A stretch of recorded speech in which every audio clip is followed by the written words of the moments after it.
Girl Scouts. My name's Molly. I'm with Girl Scouts of Virginia Skyline in Roanoke, Virginia.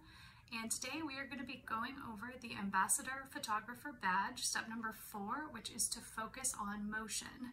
And to do that, we are actually going to be going over 3 basic concepts, photography concepts, to help you get started, not only to focus on motion, but to just improve your photography overall. So to start, we're going to have to get to know our cameras. So I have a couple cameras here today. But whatever camera you use, it's going to be a little different, but I do recommend if you have a camera that has manual settings, that's going to be the preferred way to experience this lesson today. So first, you want to get to know your camera, and the first thing you want to find or identify are going to be those manual modes, like I said.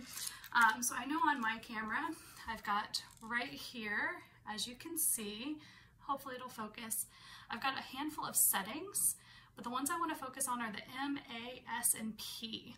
And so those stand for, the M is full manual, if I'm on that one, which means I am in control of every setting. So if you want to really dive deep, that's the one you're going to want to use. If you want to focus on specific concepts though, we're going to use these two, the A and the S. So identify those. Those stand for aperture priority and shutter priority. So your camera might be different. Again, mine say M, A, and S on those. So yours might be something a little different. So you might have to refer to your manual to find out which one is your aperture priority over your shutter priority. And what those are, we are going to talk about in just a second. One other thing you're going to want to identify is how to change the ISO setting on your camera. So you might already know. I know mine has a button right here, ISO. Hopefully you can see that as well. Sometimes you might have to go into your menu settings to be able to change that, but just try to figure out how you do that before you get started. So that will help a lot.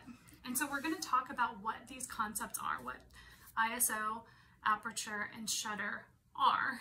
And how they affect your images, and then we're going to discuss ways that you can get to know them better and practice using them so that you can improve your photography. So ISO is a setting on your camera that tells you how sensitive to light that image you take is going to be.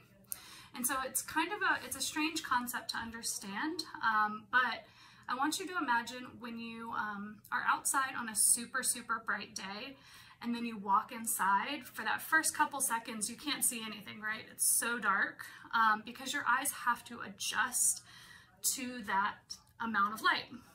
And so ISO is very similar. Your camera, if you're taking pictures outside and you have your ISO on one setting, and then you come inside or anywhere into a darker area, you're going to have to adjust that ISO setting on your camera. So we're going to practice in a minute, and I'm also going to show you at the very end, after we talk about all these concepts, I'm going to show you examples so you can kind of see what that looks like in practice.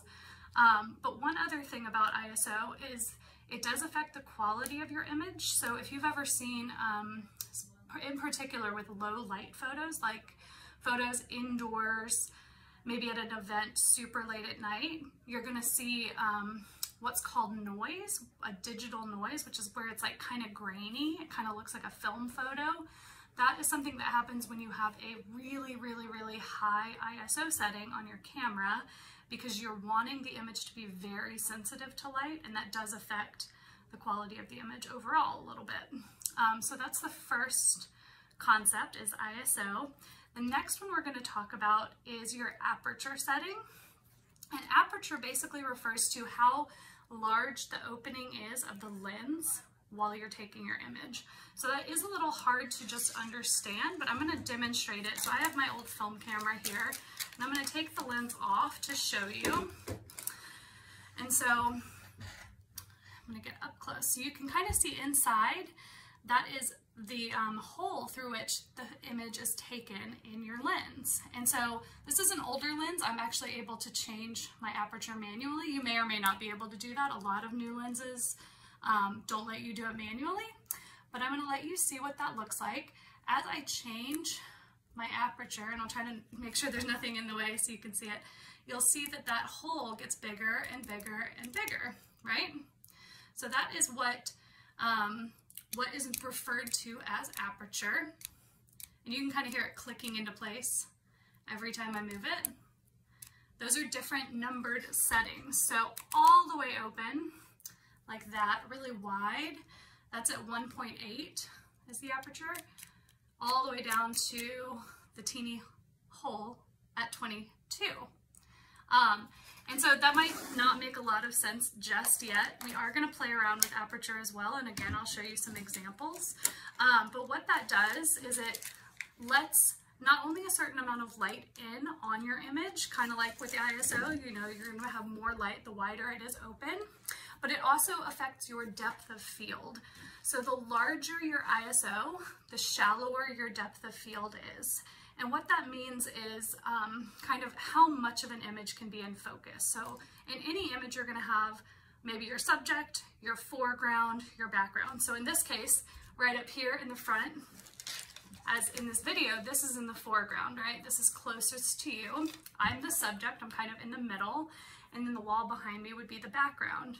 And so right now, most of this is in focus. You can see everything pretty well.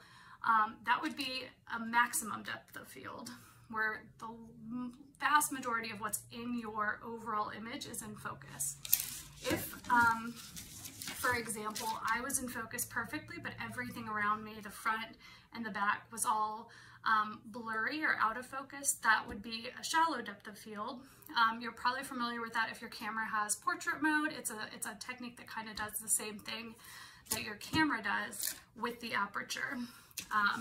And again, we'll go over some examples of that. It's one thing to play around with. So again, ISO is something you set in a slightly different way, but on your camera, if you've got that that aperture priority mode, which it might not be an A, but you've definitely got it if you have those overall manual settings, that lets you control specifically what your aperture is in every photo, and the camera automatically adjusts everything else for you. So it's a great way to play around with what the effects of aperture are. I would always recommend taking a picture, take the exact same picture with 2 different aperture settings. Like, don't move, don't change what you're focused on, just to see how a wide aperture and an open, like a nice shallow depth of field looks, as opposed to like a high number aperture where everything's in focus. So that's a good way to get to know aperture. And then lastly, we're going to talk about shutter speed. So your shutter is going to be how long your camera, how long it is open and taking a photo. So it's a little hard to explain, but what I'm going to do in just a minute here is I'm going to play you some examples so you can hear the shutter. And if you've ever played around with your settings before, you'll know that the numbers, it'll always be 1 over something when you've got your shutter speed that you're adjusting, and that's because your shutter speed is fractions of a second. And so we'll hear what that sounds like on different settings, so it'll give you a better concept of what that means. And so essentially, the motion that happens in that short period of time, in that fraction or 2 of a second, is what's going to be captured in your image. And so there's 2 things that can be moving, or 2 or both at the same time in any image. So your subject could be moving, say it's a child playing, or a bike going by, or a car, or something like that. Obviously that could be in motion, but you also as the photographer can be in motion. So you might just have like a shaky hand, and so you could have blur if your shutter is open long enough to capture that, right? The higher your shutter number, well actually the smaller the fraction of a second, the faster your shutter is going to be, and the less blur from you will be possible. But it's not just motion blur like that. You could also actively be moving your camera to try to get an image, say, with a panning background. And again, we'll go over some examples of what that looks like in just a minute here. But there's a lot of different things that can be in motion. So again, if your subject is in motion, you either want to freeze that motion and capture it in midair, say, or you want a picture of it kind of moving so you can capture and show what it looks like in the motion. So I'll show you some examples of that as well. But those are the main three concepts of basic photography, of getting started, knowing your manual settings and knowing how to use them to get the photos you want. So we are going to take a look at some examples and I'll show you how to use them to your advantage. Okay, so when we're in our shutter priority, that means we can adjust the shutter speed, which is that number right there. And like I said, that is 1/100th of a second. So that's what that number means. And so I can adjust it to a super long shutter speed. The numbers like that mean that's actually 2 full seconds. And going into this, that means it's a fraction of a second. And so as you can see, as I adjust that setting, the camera itself is automatically changing this one. And my ISO is set already. But we're gonna listen to hear what the different shutter speeds sound like because they are very different in lengths of time. So we'll try, let's start with, say, 60. So I want you to hear what that sounds like. Pretty quick, right?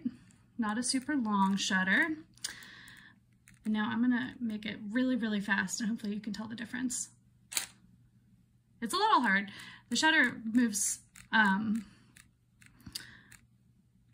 pretty quickly, but now we're gonna go to, let's say, 2 seconds, see if we can hear the difference there. Did you hear it open and then close? That is how long it was open. And I might even be able to show you in the camera itself. Let's make sure it's a longer one so you can see it. So this is going to be 1 second. Hopefully you'll be able to see it open and close. Awesome.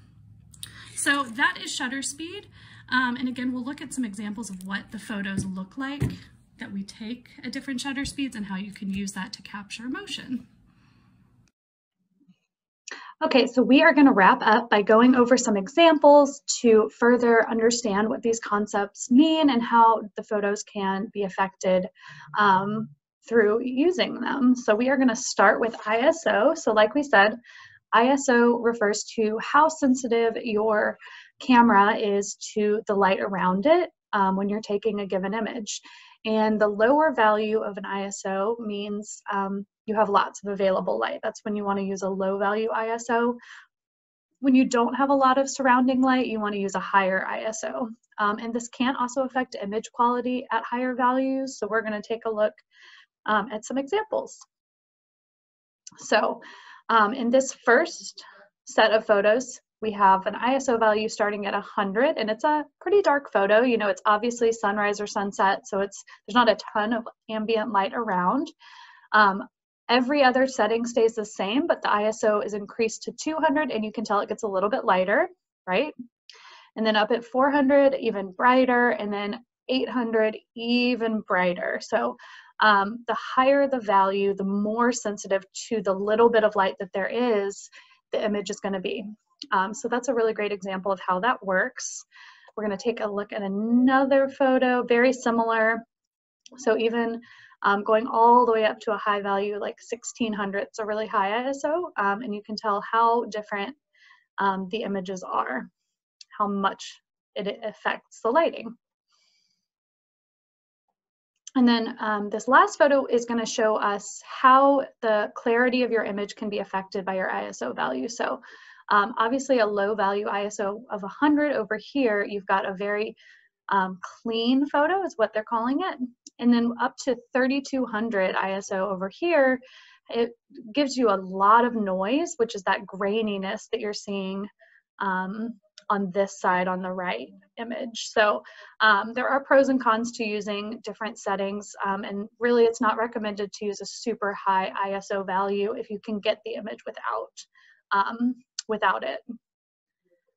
So that's the ISO settings. The next we're going to talk about is your aperture. So again, it's how wide your lens is open while you're taking an image. And this affects how much of your image is going to be in focus. The wider your aperture, the shallower your depth of field. And so this one really helps to have some examples. So we're going to start with this one. Again, it's all the same image or all the same subject.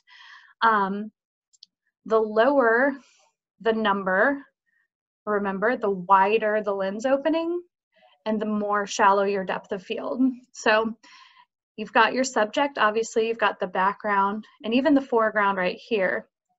Everything's out of focus basically except for the subject. And then a little bit more, it increases every photo. You can start to see some of the background all the way up to f22. And it's much more clarity in the entire image. Everything's in focus more. And you'll also hear the reason there's an F value there is because your aperture is often referred to as your f-stop. So when you hear people referencing an f-stop, that means they're referring to their aperture value.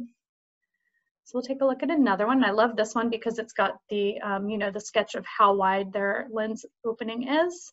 And you can see very much how that affects the depth of field based on this measuring tape. And then I'll end with this last one for aperture to demonstrate how sometimes when you have a shallow depth of field, it really stands out when you've got different distances between objects or your subjects. But sometimes when you're taking pictures where everything's kind of equally as far away from you, for example, in a landscape like this, having a shallow depth of field can still cause some softer focus, whereas a higher f-stop is going to increase the clarity in your image, so things are in focus a little better, even though they're probably all pretty far away from you. That's another way to use your aperture to create the effect you want. If you want things to be in focus, you might need a higher f-stop in that situation.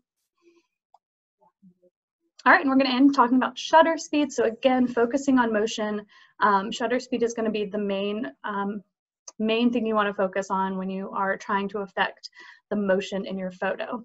So this is how long the camera's shutter is open, how long it takes for that photo to be made. And it's measured in fractions of a second. So you can either freeze the motion in your image or you can use the motion to create like the blurred effect. And we'll go over the examples in just a second. And remember, motion can either be coming from yourself, the photographer, or from the subject itself. So we'll start with one where the subject is what's moving. And so obviously the pinwheel is spinning in every photo, but the faster your shutter, you can just freeze it and make it look like it's not moving at all. And then the slower your shutter, you might have a super, super blurred motion, but a little bit faster and you can blur it just enough to still have some clarity in each of the colors, but without it being fully frozen. So that's one way to use your shutter speed. And this is another example where a faster shutter speed, this one gives you actual examples with a runner, 1/15 of a second. Sometimes you'll even get blur from your hand at that slow of a shutter speed. And obviously the runner is blurred herself. 1/60th, she's still pretty blurry. 1/25th, she's a little less blurry, but say if she was walking, she probably wouldn't be blurry at all. She'd be going slow enough. And then all the way to frozen at 1/500th of a second. So that shows you a little bit of a difference between how fast your motion is going to is going to make a difference as to what value you want to use. And then this last photo I'll end with is an example of how you as the photographer can use the motion or you can create the motion. So not only is your subject on the bike moving, but you would be moving your camera with them so that the subject, are in focus, but the background, all the lights are not. So that's another technique that can be used, which is really cool. You'll see that a lot in, you know, nighttime photos where the lights themselves are panned and blurred by the photographer. And so the last thing I want to say for you guys is to just take lots and lots of photos, practicing using these different concepts, using your aperture priority, using your shutter priority to figure out what kind of effect works and how you can, you know, create motion in your photos to whatever effect you'd like. So thank you for joining, and I hope you have lots of fun practicing these techniques. Thank you. Bye.